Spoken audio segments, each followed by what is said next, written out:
All right, I'm Smig, and it is 8/8/23, day before my birthday. So a little shout out to me. But we've got a new Shrine of Secrets today, and we've got some interesting ones. It looks like we have all behavior IP, so nothing licensed. So all of these, you do have the option to spend your iridescent shards on the survivor or killer, and then use blood points to unlock all three of their teachables. So that's always an option. A lot of times, that's the better option if you want at least two of the perks, right? Three, great. Sometimes even if you want one, definitely, and the other ones are okay, you'd like to experiment with them, it's probably the better choice there. So a lot of these, especially the killers, we're going to get into. We'd recommend that route. But we'll talk about the perks, what we like, what we don't like, maybe some builds, and then you can make your decision on your own how to spend those iridescent shards. So, first perk we have is a Claudette perk, and this is one that you'll get free with the game, right? Claudette's free, so uh, you got to kind of weigh that, right? You can always just use the blood points and not spend any iridescent shards there. And this is Botany knowledge, which basically healing speed is increased by 50%, healing item efficiency is reduced by 20%. It's a healing speed up perk. Sometimes you see this perk in some all-in like heal builds, especially heal your teammates, like meta kind of builds. It's just one of those perks that they tweaked in the past. It was kind of fringe playable before. You don't see it a lot. I think it's one that, again, if you unlock it with Claude when you're going for some of her other perks, okay. But a lot of her perks kind of fall into this where like they've got a good effect, like this, the increased healing speed, or like what is it, self care, like you get healed, but the efficiency's not there or they take too long. We do like empathy, but one of those ones where get her perks, unlock them the old fashioned way with BPs. We'd probably skip this one. So it's just kind of our thoughts there.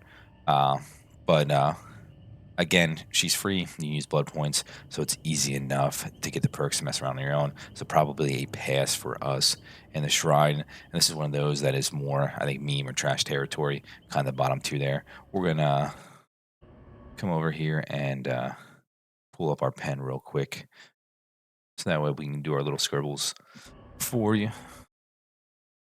Bear with us one second. But yeah, we think it's on the lower end of the spectrum there. So maybe meme healing build. That is terrible writing for healing. So maybe meme healing build, or it's probably more towards the trash tier there. So that's one we're going to avoid. So we'll turn that off real quick as we talk about the next one. Next one is Inner Focus. It's a Hattie perk, and basically, whenever a survivor loses a health state within 32 meters of you, the killer's aura is revealed to you for 4 seconds. I think that 4 seconds goes up to like 6 or something with the tier 3. But it's an aura revealing perk, lets you know some information about the killer. These perks aren't bad, especially if you are leveling up the character. It reminds me kind of a perk. Uh, what is it? Alert on Fangware. Not the worst choice, right? Probably not one you're going to use as a teachable on other survivors, but it's solid on that survivor as you're going through their webs and you need some perks to use. Information about the killer is always good. Tough thing is you have things like Kindred in the game and some other perks that are just better at revealing where the killer is, or you can run things like Bond or Empathy, where you're going to find out where survivors are, either injured or healthy, and it just gives you more information, right? If you see a whole bunch of survivors doing gens over there and you see one running past you the other side in a hurry, they're probably being chased. Check the little HUD at the bottom and see if they're being chased. Now you know where the killer's at. Now you know where you can double up on gens. With empathy, you're going to see people get injured, know where they're being chased, and you can plan accordingly. Kindred just gives you information around the hook, so you know when you stay on gens, when to go for the save, what multiple if you need to go because they're camping. It's just one of those ones where I wouldn't say it's meme or trash, but we'll call it like fourth or fifth choice. So this will be kind of like our second tier, third tier, in between there. It's definitely off meta, but it's one of those ones where it's definitely not your first choice. And because of that, we're probably saying pass on that as well. But that brings us to our killer perks, which are a little bit different story. We have a Death Slinger perk here, Gearhead. And basically, after a survivor loses a health state by any means, it activates for 30 seconds. And whenever a survivor, or every time a survivor performs a good skill check, the aura is revealed for 8 seconds. So this is an interesting one. This provides information on the survivors, what gens they're working on, right? Uh, it's a kind of a two in one, right? And tells you what gens they're working on because they had to hit that good skill check, and it tells you where the survivor is. On killers like Plague, Blight, killers that either are fast traversing the map and getting hits, or are injuring people all the time. Uh, Legion, this can be very good. You do have to be kind of aware, like 8 seconds seems like a long time when you're in the middle of chase, getting hits, getting downs, trying to get people to hooks. You got to make sure you pay attention. Again, it's not instantaneous when you get that either, right? They have to hit that skill check then, so it's within the 30 seconds. So this is for players that are very aware of their surroundings. If you're like I am sometimes, where you turn your brain off and go through the motions because you got the muscle memory for the killer, not the greatest for you, but it can be a good one. It's one of those, I think, kind of off meta or reading perks for killer. They'll suffer from the same problem that lethal and barbecue and a whole bunch of others do. That if they're running any sort of stealth perks, then your reading can be blocked and it can be useless. That's why sometimes I like your tinkers, your discordants, because they read gens, not survivors. But there is some strength in this perk.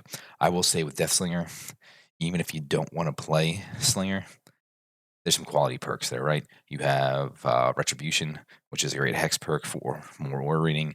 You have Gearhead, and then you also have Dead Man Switch. So one real quality perk, like top tier in Dead Man Switch. Then you have these two that are just kind of off meta. If you're running a certain killer that pairs well with Gearhead, boom, you got nice aura reading. If you're running hexes, Retribution can be a great perk. So again, I probably would use the BPs. Uh, so I'd use BPs for for three Slinger perks. They're just that good. Most killers aren't going to give you three quality perks. So that would be kind of our choice. But we do like this perk. We think it's good. And that brings us to our last one here, which is Dragon's Grip, which is a blight perk. After damaging a generator for the next 30 seconds, the first survivor to interact with that screams, reveals their location for seconds, and then is exposed. Then it goes on an 80-second cooldown. So we got a lot going on there. You've got information that they touched the gen, you have a scream, you have their location revealed, and now they are one-shottable. Um, Funny enough, doesn't pair great with Blight because you're going to be M2ing people a lot of times. But on any of your M1 killers there where you take advantage of the exposed status effect, this can be very good. Paired up with other gen kicking perks.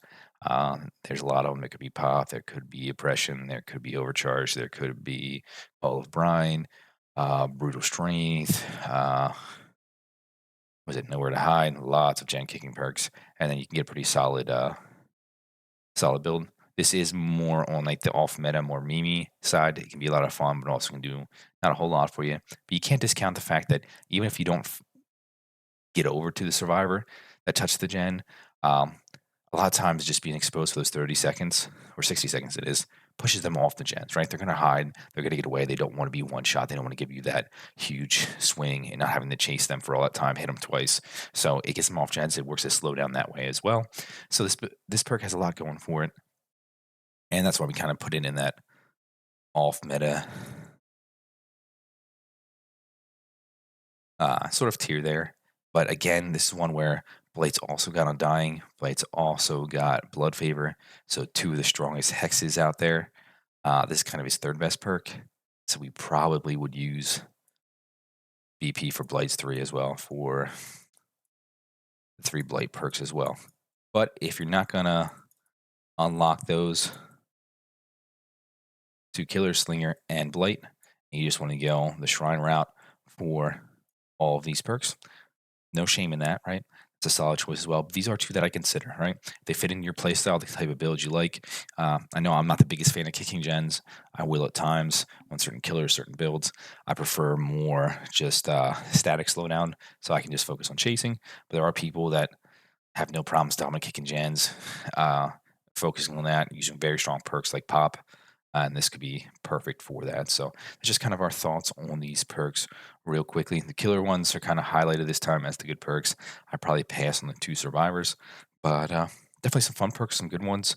And again, I can kind of guarantee that you're always going to have some fun, some usefulness out of these perks.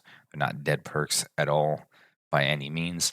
Again, they might not be the star of your perk build every game, but they definitely are good enough that you're going to want those mixed into your options for killer there. So I'd find a way to pick them up, whether that's through the shrine with your iridescent shards, or you spend the iridescent shards on the two characters and unlock them with BP. Nice thing about that route is these are two killers with three quality perks. A lot of times you only get one, maybe two if you're lucky, so not a bad situation to go that route. But if you don't want to, they definitely are worth your iridescent shards, in my opinion. So we're going to cut it off there. We're not going to want to go too long here. But again, I'm Smig. I appreciate you guys stopping in, listening to me. Hopefully, you found this somewhat informational.